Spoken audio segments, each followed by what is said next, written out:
Calcutta high court में एक मां और बाप अपनी बेटी की हत्या और रेप के लिए एक याचिका दायर करते हैं। बताते हैं कि साहब पहले हमारे पास फ़ोन पहुंचता है और कहते हैं कि तुम्हारी बेटी की तबीयत ख़राब है, यानी कि वो बीमार है। माँ बाप रोने लगते हैं, परेशान हो जाते हैं और घर में कुछ ऐसी आशंका जाहिर से होने लगी थी जैसे कि कोई बहुत बड़ी अप्रिय घटना हो गई है। वो बार बार ये जानने की कोशिश कर रहे थे, तब बताया जाता है कि तुम्हारी बेटी ने अपनी जीवन लीला समाप्त कर ली है। उन्हें समझ नहीं आ रहा था कि आखिरकार करें तो क्या करें। इसके बाद माँ और बाप सीधा हॉस्पिटल पहुंच जाते हैं। वहाँ जाने के बाद कहते हैं कि हम अपनी बेटी से मिलने के लिए आए हैं, आखिरकार क्या मामला है, क्या माजरा है। तब डॉक्टर लोग या जो भी वहाँ पर मौजूद होते हैं वो उन्हें कहते हैं कि तुम थोड़ी देर आराम करो, बैठो, पानी वानी पियो, उसके बाद में बात करते हैं। इसी तरह से इंतज़ार करते करते 3 घंटे का समय बीत जाता है, लेकिन माँ और बाप की कोई सुध ही नहीं ले रहा था। जो भी आता था बस आना जाना और एक दूसरे से कानों में खुसर फुसर चल रही थी। वो क्या निर्णय लेना चाहते थे, क्या नहीं, समझ नहीं आ रहा था। तभी कोई व्यक्ति उनके पास आता है और आने के बाद कहता है कि सेटलमेंट कर लो। यानी कि जो व्यक्ति अपनी बेटी को देखने के लिए पिछले 3 घंटे से पल पल तरस रहा है, उसके कानों में एक आवाज़ पहुंचती है कि सेटलमेंट कर लीजिए। किस तरह का सेटलमेंट कर लीजिए? जैसे ही हाई कोर्ट ने ये बात सुनी, याचिका सुनी, दरअसल इससे पहले पूरे देश भर में इस घटना को लेकर बवाल मचा हुआ है। बड़ी संख्या में लोग सड़कों पर उतरे हुए हैं। जो बीमार हैं उन्हें हॉस्पिटल में इलाज इसलिए नहीं मिल रहा है क्योंकि डॉक्टर ही सुरक्षित नहीं है, तो फिर इलाज होगा कैसे? अब ऐसी स्थिति में हाई कोर्ट को इस बात को लेकर थोड़ा तल्ख होता है, गुस्सा भी आता है। और गुस्सा आने के बाद वो कहते हैं कि ऐसा कुछ हुआ है तो ठीक है। मुख्यमंत्री ममता बनर्जी कहती हैं कि अगर हम 7 दिन में सबूत नहीं जुटा पाए या मामले की जांच ठीक से नहीं कर पाए तो 7वें दिन हम इस मामले को सीबीआई को सौंप देंगे। 7वें दिन यदि इस मामले को सौंपोगे, हो सकता है कि तुम इन सबूतों के साथ छेड़छाड़ करो, इसलिए 5 दिन में ही अगर तुम कुछ नहीं कर पाए हो तो 5 दिन में ये मामला सीबीआई को जाता है। यानी कि सीबीआई को जाता है। साथ ही एक बात और पकड़ी गई कि जो मेडिकल कॉलेज के प्रिंसिपल होते हैं, प्रिंसिपल ने ये जिम्मेदारी ली, नैतिक जिम्मेदारी। वो कहते हैं कि ट्रेनी डॉक्टर, जो लेडी ट्रेनी डॉक्टर जिसकी रेप के बाद हत्या हुई है, वो उनकी बेटी की तरह है। इसलिए मैं एक पेरेंट होने के नाते मैं अपने पद से इस्तीफा देता हूँ।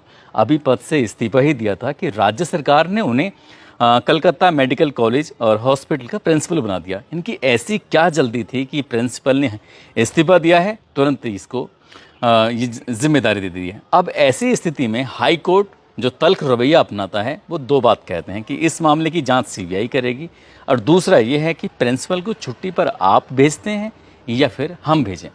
दरअसल आज की जो सच्ची घटना मैं आपको सुनाने जा रहा हूँ, इस सच्ची घटना के माध्यम से ये समझने की कोशिश करते हैं कि आखिरकार उस लेडी डॉक्टर के साथ उस भयानक रात में कब क्या हुआ था। ये जानने की कोशिश करेंगे, ये समझने की कोशिश करेंगे। आदाब, नमस्कार, सत श्री अकाल। मैं उस्मान सैफ़ी। आज की जो सच्ची घटना मैं आपको सुनाने जा रहा हूँ, ये सच्ची घटना है पश्चिमी बंगाल की राजधानी कलकत्ता। यहाँ 55/B शंभुनाथ पंडित रोड निवासी एक व्यक्ति, जिसका नाम होता है संजय राय। जैसा संजय राय 5 अगस्त 2024 को ये जाता है एक बैठक में शामिल होने के लिए। दरअसल ये पुलिस कल्याण बोर्ड में सिविक वॉलंटियर के रूप में काम करता है। इसकी बैठक थी 5 अगस्त को, जब निकलता है तो 8 अगस्त को वहाँ से वापस आ जाता है। जैसे वापस आता है, ये बैठक हो रही थी सलुआ में। सलुआ यहाँ से लगभग 140 किलोमीटर दूर पड़ता है कलकत्ता से, जहाँ पर इसका आवास होता है, घर होता है। और ये उस बैठक में शामिल होने के बाद सीधा पहुँच जाता है आरजी कर मेडिकल कॉलेज हॉस्पिटल में। वहाँ जाता है, एक दोपहर का समय था, एक मरीज़ को लेकर। दरअसल उस मरीज़ को भर्ती कराता है और भर्ती कराने के बाद फिर वापस वहाँ से चला आता है। रात 8 अगस्त 2024 के रात लगभग 11 बजे के आसपास का वाक़या है। ये उस मरीज़ को, जिसको दोपहर में अभी एडमिट करा के आया था, उस मरीज़ से मिलने के लिए जाता है। उसका एक्सरे वगैरह या फिर और उसको देखने के लिए कि उसकी तबीयत कैसी है, ठीक है कि नहीं है। दरअसल उसको देख कर, जबकि इसके परिवार के लोग भी मौजूद होते हैं, अब यहाँ से वो वापस चला जाता है। वापस जाता है तो रात के लगभग 1 बज जाता है। और 1 बजे अब वो इस मरीज़ से नहीं, बल्कि इसी बिल्डिंग के अंदर किसी दूसरे मरीज़ से मिलने के लिए आता है, उसकी मदद करने के लिए। उससे बातचीत करता है, आज इसका ऑपरेशन होने वाला था, और बातचीत करके यहाँ से निकल जाता है। अब रात के लगभग 1:30 बजे के आसपास यहाँ से हॉस्पिटल से बाहर निकलता है और परिसर में आकर घूमने लगता है। एक कहानी ये है जो संजय राय की चल रही है, जो बैठक में शामिल होता है, हॉस्पिटल में आता है, मरीज को दिखाता है, उसके बाद फिर दूसरे मरीज को देखने के लिए आता है। इस तरह की कहानी चल रही है। लेकिन एक और कहानी है जो दूसरी कहानी है। दरअसल आपको ये भी बताते चलें, जो ये संजय राय है वो पुलिस कल्याण बोर्ड का एक सिविक वॉलेंटियर भी है, और दरअसल एक ऐसी टी शर्ट पहन के घूमता है जिस टी शर्ट पर लिखा है कोलकाता पुलिस। बड़ी संख्या में लोगों को यही मालूम था कि शायद ये पुलिस वाला है, ये पुलिस की तरह चलना, उसकी तरह बात करना, और ये बॉक्सर होता है। तो बॉक्सर जो फिटनेस इसकी बड़ी ठीक ठाक सी होती है, तो इसको बड़ी संख्या में लोग यही समझते हैं। और पुलिस के बड़े बड़े अधिकारियों के साथ इसके ताल्लुकात बताए जाते हैं, उनके साथ उठना बैठना था, इसलिए हॉस्पिटल के किसी भी हिस्से में ये जा भी सकता था और आ भी सकता था। शायद किसी को रोकने की, किसी को टोकने की इसमें हिम्मत भी नहीं होती है। एक कहानी जो संजय राय की ये चल जाती है। दूसरी कहानी होती है 31 साल की एक ट्रेनी डॉक्टर होती है जो कि चेस्ट मेडिसिन डिपार्टमेंट पीजी सेकेंडर की एक स्टूडेंट होती है इसी RG Kar medical college hospital Calcutta के अंदर। अब ये इनका रोज़ की नाइट शिफ्ट में इनकी ड्यूटी थी। ये नाइट शिफ्ट में ड्यूटी करने के बाद रात के 11 बजे के आसपास इन्होंने अपनी माँ और अपने पापा से बातचीत भी की। जैसे रोज़मर्रा की तरह घर वालों की फ़िक्र होती है कि हमारी बेटी कहीं बाहर गई है, कैसी है, ठीक है कि नहीं है। वो अपनी माँ से कहती है कि माँ मैं थोड़ा राउंड अप ले लूँ, जाकर मरीजों को देख लूँ, मरीजों को देखने के बाद फिर आराम से बात करते हैं। कब 2 बज जाते हैं, उसके बाद वो अपने 2 जूनियर के साथ बैठकर खाना खाती हैं। खाना खाने के बाद कहती हैं कि मैं थोड़ी थक सी गई हूँ, इसलिए जाकर आराम कर लेती हूँ। आराम इसी बिल्डिंग के अंदर 4थी मंजिल पर एक सेमिनार हॉल है, उसके अंदर जाती हैं और जाकर वहाँ पर आराम करने लगती हैं। अब ये जाकर अपने लगभग बताया जाता है कि 2 से 3 बजे के बीच का ये वाक़या है, जब जाती हैं उसके अंदर और जाकर आराम करने लगती हैं। उधर जो संजय राव होता है, संजय राव लगभग रात के 3 बजे के आसपास इसी चेस्ट मेडिसिन बिल्डिंग के अंदर प्रवेश करता है। वहाँ जाने के कुछ देर इधर उधर घूमता है और कुछ देर घूमने के बाद सीधा इसके जो सेमिनार हॉल है, उसी सेमिनार हॉल के अंदर जाता हुआ सीसीटीवी कैमरे में कैद हो जाता है। अब ये अंदर तो चला जाता है, लगभग 40 से 45 मिनट के आसपास अंदर रहता है।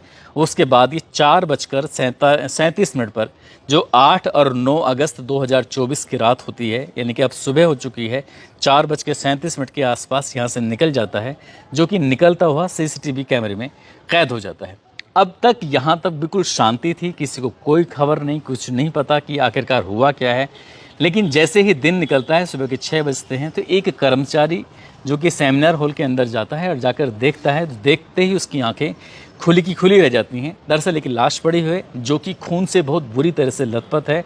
जैसे ही उसने लाश को देखा, उसे देखने के बाद चीखने लगता है और चीखता चिल्लाता हुआ उस सेमिनार हॉल से बाहर निकलता है। उसकी चीखों को सुनने के बाद आसपास जो काम कर रहे थे वो भी देखते हैं और उनकी आंखें भी खुली की खुली रह जाती हैं। अब शुरुआत में ये समझ नहीं पा रहे थे कि आखिरकार मामला क्या है, आखिरकार हुआ क्या है। तो इसी बीच में जो डॉक्टरों की टीम भी पहुंच जाती है, जो अधिकारी होते हैं वो भी पहुंच जाते हैं, देखते हैं। तो इस मामले को कहीं ना कहीं शुरुआत में कि मेडिकल कॉलेज की कहीं इमेज ना ख़राब हो जाए, इसे दबाने की कोशिश की जा रही थी। और इसीलिए उन्होंने शायद जो लड़की के यानी कि लेडी डॉक्टर के माता और पिता होते हैं, उनके पास जो सूचना पहुंची थी, तो पहले बताया गया तुम्हारी बेटी बीमार है, उसके बाद बताया गया कि उसने अपनी ज़िंदगी को खुद ख़त्म कर लिया है, समाप्त कर लिया है, और तीसरी बार उसको बताया गया कि आप एक काम करिए, हॉस्पिटल आ जाइए। और 3 घंटे तक उन्हें अपनी बेटी का चेहरा देखने के लिए इंतज़ार करना पड़ता है। और जब उन्होंने अपनी बेटी को पहली बार देखा था, तो बेटी की स्थिति अर्धनग्न अवस्था में थी, नीचे के हिस्से में कोई कपड़ा ही नहीं था, और जिस रूप में बेटी पड़ी हुई थी उसे देखकर किसी की भी आँख कोई भी सिहर जाएगा, परेशान हो जाएगा, सोचने पर मजबूर हो जाएगा। जब माँ बाप ने पहले से ही थोड़ा डरे सहमे थे, रो तो रहे थे, लेकिन अपनी बेटी की उस हालत को देखने के बाद उन पर रहा नहीं जाता। फिर इस जो लाश होती है उसको कब्जे में लेकर पोस्टमार्टम के लिए भेजा जाता है हॉस्पिटल में। अब जब पोस्टमार्टम होता है, उसकी रिपोर्ट जाती है, तो पता चलता है कि प्राइवेट पार्ट से ब्लड बह रहा है, आँखों से खून बह रहा है, मुँह से भी खून निकल रहा है। अब ऐसी स्थिति में जो आशंकाएं व्यक्त कर रहे थे, आखिरकार किसने किया है, क्या किया है, चेहरे हो या नाखूनों में भी चोट के निशान पाए जाते हैं। पेट और जो लेफ़्ट पैर होता है उसमें भी चोट के निशान था। गर्दन की हड्डी टूटी हुई थी, राइट हाथ सीधे जो हाथ था उसमें चोट लगी हुई थी, होठों पर चोट लगी थी। शरीर का ऐसा कोई हिस्सा नहीं था जहां पर चोट के निशान नहीं थे। आखिरकार किसने किया, क्यों किया, पुलिस के लिए सवालों के बहुत सारे सवाल थे। अब पुलिस ने शुरुआत में इस मामले को कहीं न कहीं दबाने की कोशिश की थी। यही कारण है कि माँ बाप को मजबूरन याचिका दायर करनी पड़ी और कोर्ट को इस मामले में हस्तक्षेप करना पड़ा। अब इस मामले की पुलिस जब जांच पड़ताल करती है, जांच पड़ताल करने की एक वजह ये भी बन जाती है कि देखते ही देखते ये मामला सोशल मीडिया पर सुर्खियां बटोरने लगता है। अब चाहे टीवी हो, अखबार हो, अब हर जगह प्रिंट मीडिया सहित जहां देखो वहां पर इसी घटना की कि ट्रेनी लेडी डॉक्टर के साथ इतनी अमानवीय घटना की गई है कि निर्भया 2.0 ये दूसरी घटना बिल्कुल वैसी पहली जैसी घटना के रूप में बन जाती है। किसने किया, क्या किया है? जब पुलिस इन सवालों के जवाब तलाशने की कोशिश कर रही थी तो लाश के पास एक ब्लूटूथ मिलता है, और जो ब्लूटूथ मिलता है तो इस होल के आसपास जो भी देखे जा रहे थे उन जो देखे गए व्यक्तियों को बुलाया जाता है, और बुलाने के बाद पता चलता है कि इसमें एक ऐसा व्यक्ति है जिसका नाम संजय राय है, जो संजय राय के ब्लूटूथ से वो मैच कर जाता है। अब इस ऐसी स्थिति में संजय राय ने जो कपड़े पहने हुए थे वो कपड़े पहने हुआ था ही नहीं, यानी कि वो बदल चुका था। यहाँ से जो सीधा पहुँचता है एक पुलिस के बैरक में, जाकर वहाँ सो जाता है, आराम करता है। बताया जाता है कि वो शराब का आदी होता है, उस दिन भी शायद उसने शराब पी हुई थी। अब वो वहाँ जाकर आराम करता है, उसकी आँख खुल जाती है, उसे होश आता है कि तूने तो बहुत बड़ा कांड कर दिया है, शायद पकड़ा जाएगा, इसलिए उसने जल्दी जल्दी सबूतों को मिटाना शुरू कर दिया। पुलिस ने जब उसे बुलाया था तो वो अपने जूते साफ नहीं कर पाया, और जूते पर उस महिला डॉक्टर के ब्लड लगा हुआ था। अब जब आशंकाएं व्यक्त की जा रही हैं कि आखिरकार इस 40 से 45 मिनट के अंतराल में हुआ क्या है, तभी ये इस तरह से कुछ कल्पना की जाती हैं कि जैसे प्राइवेट पार्ट से, तो क्योंकि उसे ब्लू फिल्म यानी कि पॉर्न साइट देखने की अब बुरी आदत थी उसकी, मोबाइल में भी और वैसे भी वो अलग अलग वक्त में देखा करता था, लेकिन पॉर्न साइट में भी उन साइटों को देखा करता था, उन पॉर्न को देखा करता था जिसमें बीभत्स तरीके से किसी महिला के साथ कोई गंदा और घिनौना कृत्य किया जाता है। ठीक उसने वैसा ही घिनौना और गंदा कृत्य किया जिसकी वजह से उस लेडी डॉक्टर के प्राइवेट पार्ट से ब्लड बह रहा था, खून बह रहा था, साथ ही उसकी आंखों में और मुंह से खून आने की जो वजह बताई जाती है। जब इस महिला डॉक्टर ने विरोध करने की कोशिश की तो उसका जो चेहरा था, उसका जो सर था, उसने बहुत तेज़ दीवार में मारा। लेडी डॉक्टर ने चश्मा पहना हुआ था जिसकी वजह से उसकी आंखों के जो चश्मा लगा था उसके शीशा टूट जाता है, जो कि आंखों के अंदर चला जाता है और चेहरे के अंदर भी चला जाता है, यानी कि मुंह के अंदर चला जाता है, जिसकी वजह से आंखों से और मुंह से ब्लड बह रहा था। और ऐसी स्थिति में लेडी डॉक्टर ने बचने की तमाम कोशिशें की, छटपटाई ताकि अपने आप को बचा सके, सेव कर सके, क्योंकि वो बॉक्सर होता है संजय राय, और उसने उसके साथ बॉक्सिंग करनी शुरू की, उसको बहुत बुरी तरह से मारना पीटना शुरू कर दिया।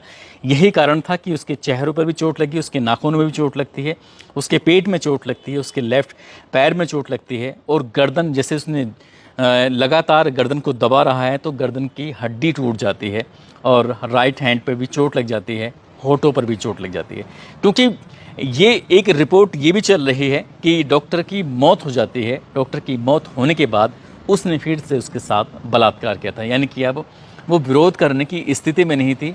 और जब वो अपने मन को संतुष्ट कर लेता है, जब उसके यहाँ से बात चला जाता है, हालांकि शायद उसने सोचा होगा कि शायद वो कभी पकड़ा नहीं जाएगा, लेकिन उसके कानों से निकला हुआ वो ब्लूटूथ, साथ ही उसके जूते पर लगा हुआ वो खून, वो उसे वहाँ तक पहुँचाने में अहम भूमिका निभा सकता है। उसने कभी सोचा नहीं था।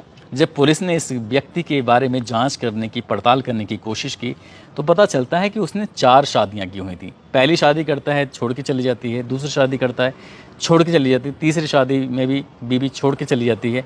एक बीवी की इसकी मौत हो जाती है किसी बीमारी के चलते। अब वो बीमारी क्या थी उसके बारे में तो पता नहीं, लेकिन ये बताया जाता है कि जिस तरह से पॉर्न साइट देखा करता था, गंदी फिल्में देखा करता था, गंदी फिल्में देखने के बाद अपनी बीवियों के साथ भी वो ऐसी ही हरकत करता था, इसलिए वो वहाँ से चली जाती हैं। और जब आसपास के लोगों से ये जानने की कोशिश की जाती है तो बताते हैं कि इसके घर से चीखने चिल्लाने की आवाज़ें भी आती थीं, यानी कि अपनी पत्नी के साथ इस तरह से मारपीट भी क्या करता था। और शायद इसीलिए इसकी बहन से रिश्ते ठीक नहीं थे, क्योंकि ये अमानवीय तरीके से हरकतें करता था। अब ये अपनी माँ के साथ रह रहा था और वो बाहर और या चाहे घर में वो ऐसे रहता था जैसे कि कोई पुलिस वाला हो, यानी कि कलकत्ता पुलिस में। हालांकि वो मानदेय के रूप में काम करता था, महज 12,000 रुपये उसको मिलते थे, और ये अपनी इस तरह से ज़िंदगी जी रहा था। और ये हॉस्पिटल में आना जाना, ये भी जानकारी मिल रही है कि मरीजों को सिर्फ इसलिए हॉस्पिटल में भर्ती कराया करता था जिससे क्या उनसे पैसे मिल सकें, क्योंकि किसी भी मेडिकल कॉलेज में मरीजों को आसानी से भर्ती नहीं होते हैं, क्योंकि वहाँ पर मरीजों की संख्या बहुत ज़्यादा हो जाती है और सुविधाएं ज़्यादा होने की वजह से हर कोई ये चाहता है कि उसको यहाँ पर इलाज हो सके। ऐसी स्थिति में ये शायद दलाल का काम भी करता था और वहाँ पर ये पैसे भी कमाया करता था। लेकिन जिस तरह की शुरुआत में पुलिस की इस मामले को लेकर भूमिका रहती है, क्योंकि इसके बड़े अधिकारियों के संपर्क रहते हैं और परिवार के लोगों से ये कहा जाता है कि सेटलमेंट कर लीजिए। अब वो किस तरह से सेटल करना चाह रहे थे ये समझ में नहीं आता। अब ऐसी स्थिति में जब इसकी पुलिस की जो कार्यप्रणाली थी, सरकार की जो नीयत कि हम 7 दिन में ऐसा करेंगे, तो घर वालों ने, परिवार वालों ने याचिका दायर करते हैं। मामला हाईकोर्ट पहुंचता है। हाईकोर्ट में इस मामले को बड़ी गंभीरता से लिया जाता है। कहते हैं कि आप 7 दिन नहीं बल्कि आप 5 दिन में ही इस मामले को सीबीआई को सौंप दीजिए, क्योंकि पता नहीं आप इस कितने सबूतों के साथ छेड़छाड़ कर दें। इस मामले की जांच जरूर होना चाहिए।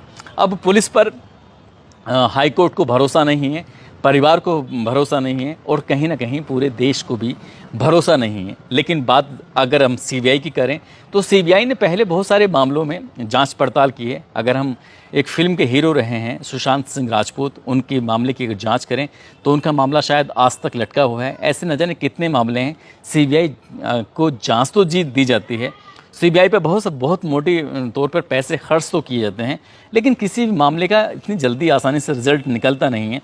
अभी मामला चल रहा है, पता नहीं पुलिस इस मामले की बढ़िया से जांच करके सही करती कि नहीं करती। क्या सीबीआई मामले की जांच करेगी या नहीं करेगी? क्या ये मामला ये ठंडे बस्ते में पड़ जाएगा? इसका भविष्य क्या होगा? क्या पुलिस पर भरोसा करें या सीबीआई पे भरोसा करें, समझ नहीं आता। या फिर साथ काम करने वालों पर भरोसा करें, जो व्यक्ति रोज़ हॉस्पिटल आता था उस पर भरोसा करें कि ना करें, किस पर भरोसा करें, ये समझ में नहीं आता। महिलाएं ना घर में सुरक्षित हैं, ना बाहर काम करने जाती हैं वहाँ सुरक्षित हैं।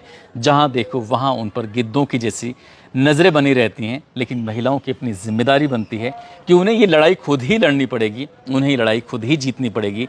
जहाँ जाती हैं चारों तरफ वो अपने आप को सुरक्षित महसूस तभी कर सकती हैं जब वो इस तरह से सचेत रहें, सतर्क रहें। और शायद इसलिए भी हम इन घटनाओं को आप तक लेके आते हैं, ताकि आप इन घटनाओं से सबक लेकर सचेत रहें, सुरक्षित रहें, और ताकि कभी किसी लड़की के साथ, कभी किसी महिला के साथ कोई ऐसी घटना ना हो। दोस्तों, इस पूरे घटनाक्रम को सुनाने का उद्देश्य है भी किसी को परेशान करना नहीं है, किसी का दिल दुखाना नहीं है, बल्कि आपको जागरूक करना है, आपको सचेत करना है। और जाते जाते आज कृतिका गौतम हैं जो कि हरदोई की रहने वाली हैं, साथ ही मामलेश्वर सिंह हैं, विशाल यादव हैं, रचित रुखसाना जो कि गाज़ियाबाद के रहने वाली हैं। आज इन सभी का जन्मदिन है। इन सभी को जन्मदिन की बहुत सारी शुभकामनाएं, बहुत बहुत मुबारकबाद। साथ ही कुछ लोगों ने नाम लेने की अपील की है, जिसमें गोविंद कुमार हैं और उनकी पत्नी मानसी हैं। आज साथ ही किशोर व्यास हैं, अरुण कश्यप हैं, हाफिज़ मोहम्मद मुनव्वर अररिया के रहने वाले हैं, मोहम्मद शमीम बीरपुर से हैं, पवन कुमार बिजनौर से हैं, ज़ुबैर अख्तर, शब्बीर खान शैतान सिंह, सोनू कुमार जो कि बिहार से हैं, इकबाल सिंह पंजाब से, नरगिस मेहर कोलकाता से हैं, मौसम खान मेवात से, अनुराग सिंह गोंडा से हैं, मिंटू गुप्ता, सचिन सिंह जौनपुर के रहने वाले हैं। दोस्तों, आप सब लोग अपना ख्याल रखें, सुरक्षित रहें। जय हिंद, जय भारत।